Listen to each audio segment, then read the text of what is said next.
I can't believe we were doing this. Spending a night in an abandoned, supposedly haunted house was the last thing I wanted to do on a Friday night.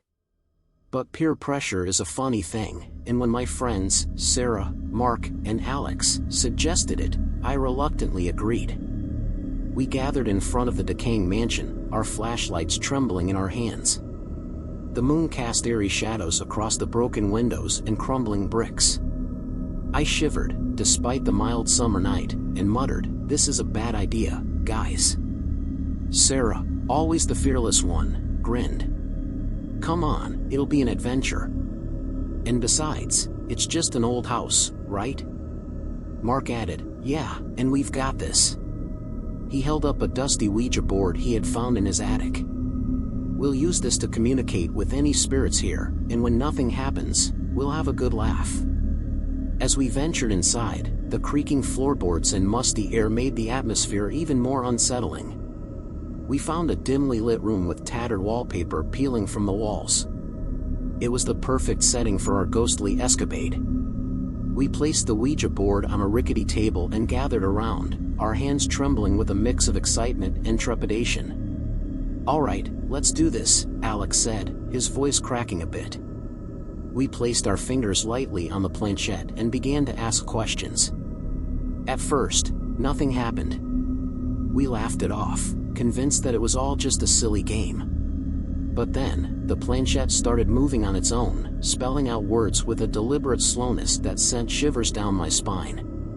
I am the owner of this house," it spelled out. "I died here." My heart raced, and I glanced at my friends. Their faces mirrored my fear. We exchanged nervous glances before Sarah asked, "Who are you?" The planchette slid to spell, "You will know soon enough." Just as we were about to pull our hands away from the board, the room plunged into darkness. Our flashlights flickered and died, one by one. Panic set in as we scrambled for our phones, trying to use their feeble light to find an exit. But the door wouldn't budge, and the windows seemed to have disappeared. That's when we heard the whispering. Soft, chilling voices filled the room, coming from all directions. "You shouldn't have come here," they hissed. Fear consumed us as the temperature plummeted. Our breaths turned to mist in the frigid air. It was then that we felt a presence in the room with us, something malevolent and unseen. In a desperate attempt to regain control, we returned to the Ouija board and asked, "What do you want?" The planchette spelled out, "I want revenge." Our hearts sank as we realized that the malevolent spirit was seeking revenge.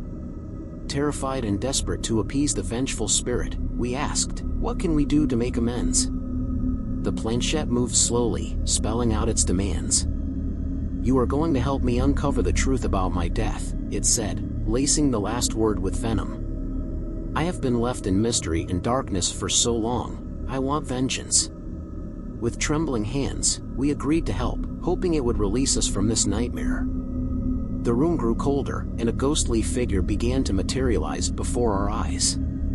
It was the spirit of the house's former owner, a man who had met a tragic end within these very walls. His form flickered and swirled, an ethereal presence filled with sadness and anger. He began to speak, his voice echoing through the room, recounting his final moments in agonizing detail. As he spoke, we could feel the intense emotions he had carried with him for all these years. He had been wronged, betrayed by those he trusted most, and his death had been no accident. "I need to find those wretched criminals once and for all." It trembled. The spirit urged us to find evidence of his murder, hidden somewhere within the decaying mansion. With each piece of the puzzle we uncovered, the spectral figure grew stronger. It guided us through hidden passages, secret chambers, and long-forgotten corridors, revealing the secrets that had been buried for decades. As we delved deeper into the mystery, we discovered a hidden diary that belonged to the former owner. It contained a chilling account of his final days, filled with betrayals, conspiracies, and a shocking revelation about the true nature of his death. With the diary as our guide, we unearthed long-buried evidence that could finally bring justice to the tormented spirit. Together, we pieced together the dark story of his demise, confronting the individuals responsible for his murder, who had long since passed away themselves. "We apologize for everything and we hope you can forgive us," they spoke. With a sense of closure and justice served, the spirit's anger began to dissipate. As he faded away, his form became less menacing, and he mouthed a silent thank you before vanishing into the ether. The room suddenly brightened, and the temperature returned to normal. The windows and doors reappeared, allowing us to escape. Story 2. My family had always been rather ordinary, or so I thought, until that fateful day when we inherited the old estate from a distant relative. The news came as a surprise, and as we arrived at the grand but dilapidated mansion, I couldn't help but feel a sense of unease. The air was thick with the weight of secrets, and the history of this place seemed to loom over us like a shadow. Curiosity got the better of us, especially after we stumbled upon an ancient Ouija board hidden away in the attic. It was a relic of a bygone era, with ornate letters and symbols etched onto its wooden surface. Some in my family were skeptical, but others believed it was a chance to connect with our ancestors and unlock the mysteries of our lineage. One evening, with a mixture of excitement and trepidation, we gathered around the Ouija board. The room was dimly lit, and the only sound was the soft rustling of the curtains in the breeze. We placed our hands on the planchette, our fingers trembling. My aunt, Helen, was the first to speak. "Is there anyone here with us?" she asked, her voice barely above a whisper. At first, there was nothing but silence. Just as we were about to dismiss it all as an elaborate hoax, the planchette began to move on its own, spelling out the name Eleanor. Our hearts raced as we realized we were in communication with a spirit. "Eleanor, are you a relative of ours?" I asked, my voice trembling. The planchette slid to yes. It was both eerie and mesmerizing. We continued to ask questions, and through Eleanor, we learned about our family's history, the triumphs and tragedies, the loves and losses. It felt like we were unlocking a hidden chapter of our lives. However, as the hours passed, the atmosphere grew heavy, and Eleanor's messages became darker. She spoke of a curse that had plagued our bloodline for generations, a malicious force that fed on our family's misfortunes. Panic set in as we realized that by using the Ouija board, we had awakened this ancient evil. Desperate to uncover the truth, we delved deeper into our family's past. We unearthed long-forgotten diaries and journals, piecing together a horrifying secret. Our ancestors had made a pact with a malevolent entity in exchange for power and riches. It had cursed our family, dooming us to suffer for generations.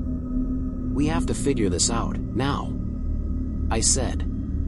As we unraveled the curse's origins, a chilling realization struck us: breaking the curse would come at a grave cost.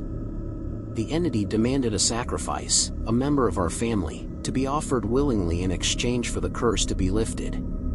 The choice was excruciating, and our bonds were tested as we wrestled with the decision. As we unraveled the curse's origins, a chilling realization struck us: breaking the curse would come at a grave cost. The entity demanded a sacrifice, a member of our family, to be offered willingly in exchange for the curse to be lifted. The choice was excruciating, and our bonds were tested as we wrestled with the decision. Hours turned into days, and the weight of our ancestors' pact bore down upon us.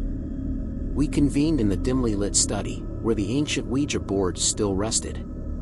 Tears welled in our eyes as we knew the time had come to make the ultimate choice. Each of us took turns considering the unthinkable. My sister, Evelyn, was the first to speak up. She recounted the curse's impact on our family over the years, the suffering and misfortune that had plagued us. She offered herself as a sacrifice, believing that by doing so, she could finally break the curse for the rest of us. Tears flowed freely as my mother, father, and I protested, insisting that we couldn't bear to lose Evelyn. But she was resolute, convinced that it was the only way to save our family from the erratic force that had tormented us for generations. As we debated the agonizing decision, an unexpected twist unfolded. A mysterious gust of wind swept through the study, extinguishing the candles and plunging us into darkness. In the pitch-black room, we heard a spectral whisper, faint yet undeniable. It was the voice of Eleanor, the same spirit we had contacted through the Ouija board. "Eleanor, is there another way to break the curse?" I asked, my voice trembling in the darkness. The spirit's reply was chilling and cryptic, "The bloodline must be preserved."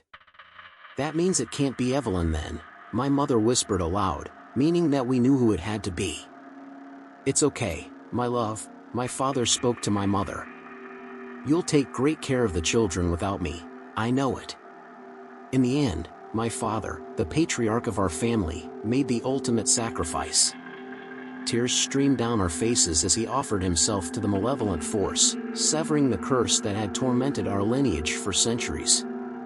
We watched in helpless horror as he vanished into the darkness, his selflessness the key to our freedom. I never say this often, but I'm proud of you. My heart shattered into pieces as I recalled his last. Story 3. The glow of my computer screen cast eerie shadows across my face as I sat in the dimly lit room.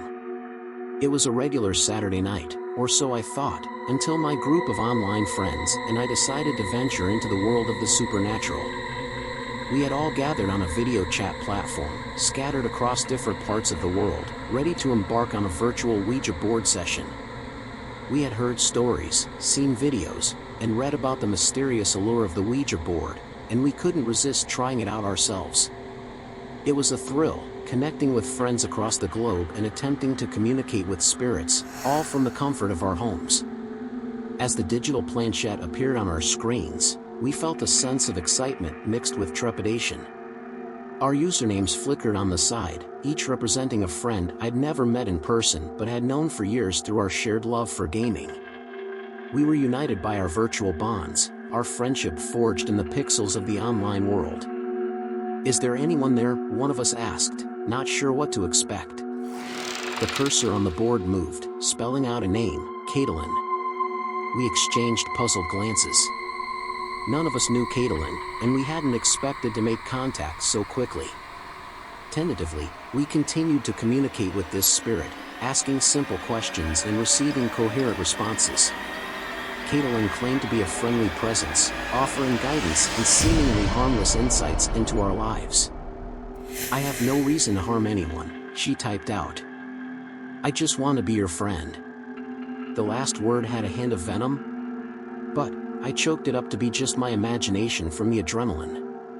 For a while, it was fun and games. We laughed, sharing personal anecdotes and basking in the novelty of it all. But as the minutes ticked by, the atmosphere shifted. Caitlin's responses grew cryptic, and her tone became increasingly erratic. We felt an unsettling chill creeping through our screens. "I know your secrets," the spirit typed. The silence in the virtual room was deafening. We exchanged nervous glances, unsure of what to make of the ominous message. One by one, Caitlin began to reveal intimate details about our lives, secrets we had never shared with anyone, not even each other. The virtual room filled with a palpable sense of dread as we realized that this spirit had access to our innermost thoughts and fears. It was as though the digital veil that separated us from the physical world had been torn asunder. Caitlin threatened to expose our secrets to the real world, promising to bring harm and chaos into our lives. "I will make sure you're dead to me," she typed the last sentence out. Panic set in as we scrambled to disconnect from the session, our fingers fumbling over the keyboard and mouse in our frantic haste. We closed the video chat, cutting off the eerie connection that had allowed us to communicate with the malevolent entity. Yet, the ordeal was far from over. Caitlin's haunting messages continued to appear on our screens, each message more unsettling than the last. It was as if she had infiltrated our very devices, invading our digital sanctuaries with her ominous presence. The words she typed seemed to seethe with malevolence, and her threats sent shivers down our spines. We were trapped in a nightmarish digital realm, our online lives held hostage by a sinister force that defied the rules of the physical world. Desperation washed over us like a relentless tide as we realized that our adversary was not bound by the constraints of the tangible universe.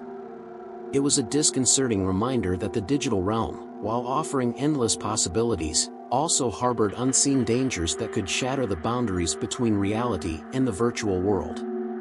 We knew we had to act swiftly to protect ourselves and regain control over our digital lives.